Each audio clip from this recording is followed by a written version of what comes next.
باقی لوگ یہاں جاتے وہاں جاتے, اس کے گھر میں گھستے اس کے گھر میں گھستے, اوپر جاتے سیدھا, کسی کو تکلیف نہیں دیتے, نیچے بھی جاتے سیدھا, آجو باجو گھومتے نہیں. اگر آپ اپنے آپ کو بڑا بننے کے لیے دوسروں کو دبائیں گے, یہ مسلم نہیں.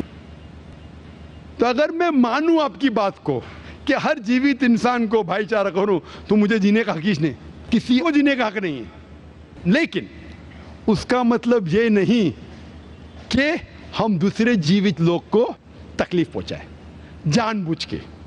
اسی لیے اسلام میں جب محمد صلی اللہ علیہ وسلم پیغام دیے عرب دیشوں میں, عرب ممالک میں, تو لوگ نے کہا یہ کیسا انسان ہے. جب اللہ کے رسول نے کہا کہ اونٹ کے اوپر زیادہ وزن مت ڈالو, حرام ہے, گھوڑے کو زیادہ تکلیف مت دو, تو لوگ کہنے لگے یہ تو ابھی انسانوں کی حقوق کی بات کر رہا تھا, ابھی جانوروں کے حقوق کی بات کر رہا ہے. اللہ کے رسول فرماتے جب ایک شخص آگ اگاتا, مجھے آگ کو بجھاؤ, کیوں؟ ادھر چیٹیاں مر رہے ہیں. اس کا مطلب جان بوجھ کے کوئی بھی جیوت چیز کو مارنا حرام ہے, صرف انجانے میں اجازت ہے, یا جس کی اجازت خدا نے آپ کو دی ہے, جس کی اجازت دی ہے خدا نے. مثال کے طور پہ منوسمرتی میں چیپٹر نمبر 5 شلوکا نمبر 31 میں لکھا ہے کہ خدا نے کچھ جانوروں کو بنائے کھانے کے لیے اور کس کو خوراک بننے کے لیے. Some to be eaten, some to eat. اگر وہ کھانے والا جانور دوسرے جانور کو کھاتا ہے جس کو خوراک کے لیے بنایا ہے, تو کوئی گناہ نہیں ہے. منوسمرتی چیپٹر نمبر 5 شلوک نمبر 30 میں اگر آپ اس جانور کا قتل کرتے جو کھانے کے لیے بنایا گیا تو آپ گناہ نہیں کر رہے. منوسمرتی چیپٹر نمبر 5 شلوکا نمبر 39 میں سیکریفائسل اینیمل, جو اینیمل قربانی کے لیے بنائے گئے اس کی قربانی دینا گناہ نہیں ہے. میں کیوں ہندو دھرم سے کہہ رہا ہوں, مسلم سے بھی کہہ سکتا ہوں, بہت سے حوالے. اس کا مطلب ہمیں کسی کو تکلیف نہیں دینا چاہیے. لیکن اگر انجانے میں چلتے چلتے چیٹی مر گئی تو آپ باہر چلے نہیں سکیں گے, آپ سانس لیں گے جرم, تو اللہ تعالیٰ نے جرم کو پیدا کیا ہے مرنے کے لیے عام طور پہ, تو آپ گنہگار نہیں. معلوم کچھ جین لوگ ماسک پہنتے تو بھی مرتے, پانی کو ابالتے, ابالنے سے مار رہے, ابالنے پانی پی کے فائدہ کیا؟ اندر مارنے کے بدلے باہر مار رہے, کیا فائدہ؟ یہ ممکن ہی نہیں ہے. لیکن جان بوجھ کے کوئی جانور کو, اور ایک مثال دوں گا, ہمارے خطیب جمعہ نماز پڑھائے تھے کل, ڈاکٹر عثمان, ان نے اپنے خطبے میں مثال دی تھی. کیا ایک عورت تھی جو بہت بے حیا تھی, کیا کہیں گے, جو عام طور پہ لوگوں کی زینت تھی. میں لفظ اردو ذرا میری کمزور ہے, میں کسی کو ٹھیس نہیں پہنچانا چاہتا, انگلش میں کہیں گے ناٹ وتھ گڈ کیریکٹر, بازاری عورت. ذرا میں ایسے لفظ نہیں استعمال کرنا چاہتا کسی کو چھوڑ پہنچے. تو بازاری عورت تھی جو بہت گناہ کرتی تھی, لیکن ایک وقت ایک کتے کو پانی پلایا تو اللہ کے رسول فرماتے صرف وہ ایک اچھے عمل کے وجہ سے خدا نے اسے جنت میں ڈالا.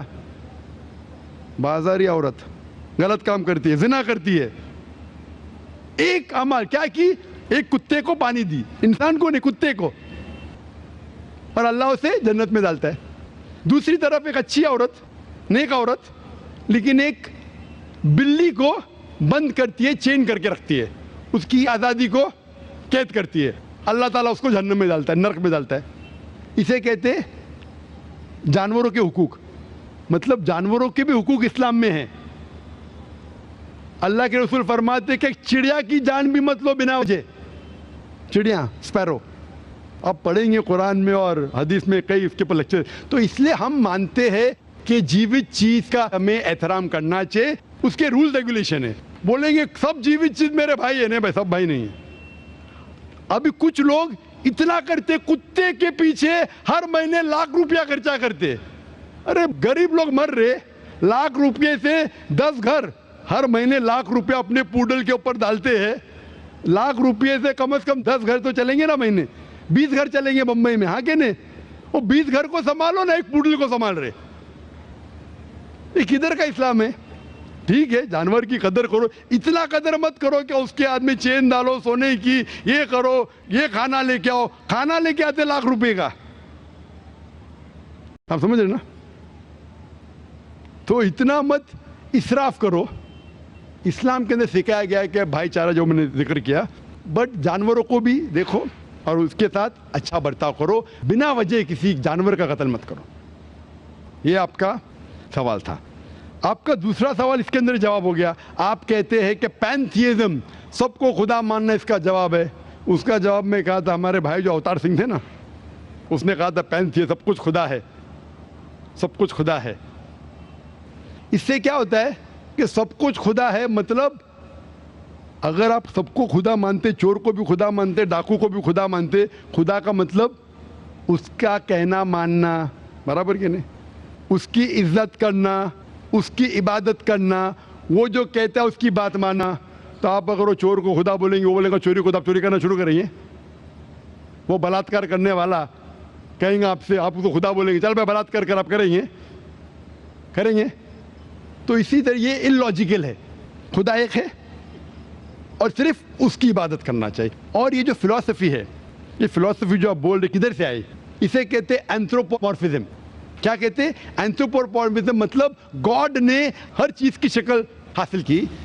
اور اس کے اندر ایک فلسفی ہے کہ خدا اتنا پاک, اتنا نیک, وہ جانتا نہیں کہ کس طریقے سے انسان کو تکلیف ہوتی ہے. اور یہ اینتھروپومورفزم جو فلسفی ہے, خدا الگ الگ چیز میں شامل ہوتے ہیں. اور کئی مذہب اسلام کے علاوہ, کوئی مذہب کہتا ہے کہ خدا ایک بار انسان کا روپ حاصل کیا, کچھ مذہب کہتے ہیں انیک بار. اور ان کی لاجک ہے کہ خدا اتنا پاک, اتنا نیک, اتنا مہان, اسے پتہ نہیں انسان کی تکلیف کیا ہے, انسان کو کس چیز کا برا لگتا ہے. اتنا نیک, اتنے پاک, انسان کو درد کیسا ہوتا ہے, انسان کو تکلیف کیسا ہوتی ہے. تو یہ خدا جو نیک اور پاک ہے, جاننے کے لیے انسان کے اصول کیا ہونا چاہیے وہ انسان کا روپ دھارن کرتے. یہ فلسفی ہے اینتھروپومورفزم کی. اوپر سے لگتا ہے بہت لاجیکل ہے, خدا اتنا نیک, اتنا پاک, اتنا دیالو, وہ جانتا نہیں بیچارے انسانوں کی کیا تکلیف ہے, کیا مجبوری ہے, کیا مشکلات ہے. تو انسان کا روپ دھارن کیا لکھنے کے لیے کیا انسان کے لیے اچھا ہے برا ہے. اوپر سے دیکھیں تو بہت اچھا لگتا ہے, لیکن تحقیق کریں گے منطق سے تو ایک دم ہی غلط. مثال کے طور پہ اگر میں نے ایک ڈی وی ڈی پلیئر بنایا, ڈی وی ڈی پلیئر, کیا مجھے ضروری ہے کہ میں ڈی وی ڈی پلیئر بنوں یہ جاننے کے لیے ڈی وی ڈی پلیئر کے لیے کیا اچھا ہے کیا برا ہے؟ ضروری ہے نہیں. میں ایک انسٹرکشن مینیول لکھوں گا کہ ڈی وی ڈی پلیئر کو پلے کرنے کے لیے ڈی وی ڈی ڈالو, پلے کا بٹن دباؤ, اسکپ کرنے کا اسکپ کا بٹن دباؤ, اسٹاپ کرنے کا اسٹاپ کا بٹن دباؤ. پانی میں مت ڈالو, خراب ہو جائے گا. اوپر سے مت پھینکو, خراب ہو جائے گا. مجھے ڈی وی ڈی پلیئر بننے کی ضرورت نہیں. اسی طریقے سے خدا ہمارا خالق ہے, ہمارا بنانے والا ہے, ہمارا پیدا کرنے والا ہے, اس کو انسان بننے کی ضرورت ہی نہیں. وہ کیا کرتا ہے, انسٹرکشن مینیول لکھتا ہے انسان کے لیے کیا اچھا ہے کیا برا ہے, کیا کھانا چاہیے کیا نہیں کھانا چاہیے, کیسا عبادت کرنا چاہیے. اور اس خدا کا آخری انسٹرکشن مینیول ہے قرآن. اس ایشور, اس بھگوان, اس اللہ, اس خدا کا آخری انسٹرکشن مینیول ہے قرآن. اس قرآن مجید میں لکھا ہے آپ کے لیے کیا اچھا ہے کیا برا ہے, کس طریقے سے جانور سے اچھا برتاؤ کرنا چاہیے, کس طریقے سے بھائی چارہ بڑھنا چاہیے, کس طریقے سے غریبوں کی مدد کرنا چاہیے, سب لکھا ہے اس میں. خدا کو خود انسان بننے کی ضرورت نہیں, کیونکہ وہ ہمارا خالق ہے, ہمارا مالک ہے. تو اسی لیے یہ پینتھیزم فلسفی از ٹوٹلی رانگ. اور وید میں کدھر نہیں لکھا ہے, آپ جائیں گے دوسری کتابوں میں لکھا ہے, آپ اگر دیکھیں گے میری کیسٹ ہندوازم اینڈ اسلام پہ, لیکن وہ کتابیں وید سے اونچی نہیں ہیں. وید میں صرف لکھا ہے توحید کے بارے میں, ایک خدا کے بارے میں, ایک کم ست وپرا بہودا ویدانتے, خدا ایک ہے. اس کو نام علیحدہ دے سکتے آپ, لیکن خدا ایک ہے, اس کی صفت آپ بیان کر سکتے ہیں. اور وہ ایک خدا ہے نہ تسپتی ماستی, اس کا کوئی عکس نہیں ہے, نہ کوئی پکچر ہے, نہ کوئی پینٹنگ ہے, نہ کوئی مورتی ہے, نہ کوئی اسٹیچو ہے. Hope answer the question. السلام علیکم ویورز, کیا حال ہے؟ ٹھیک ہے, امید کرتا ہوں کہ آپ سب خیر خیریت سے ہوں گے. جیسے کہ آپ نے دیکھا کہ اس لڑکے نے ڈاکٹر ذاکر نائک سے سوال کیا اور کہا کہ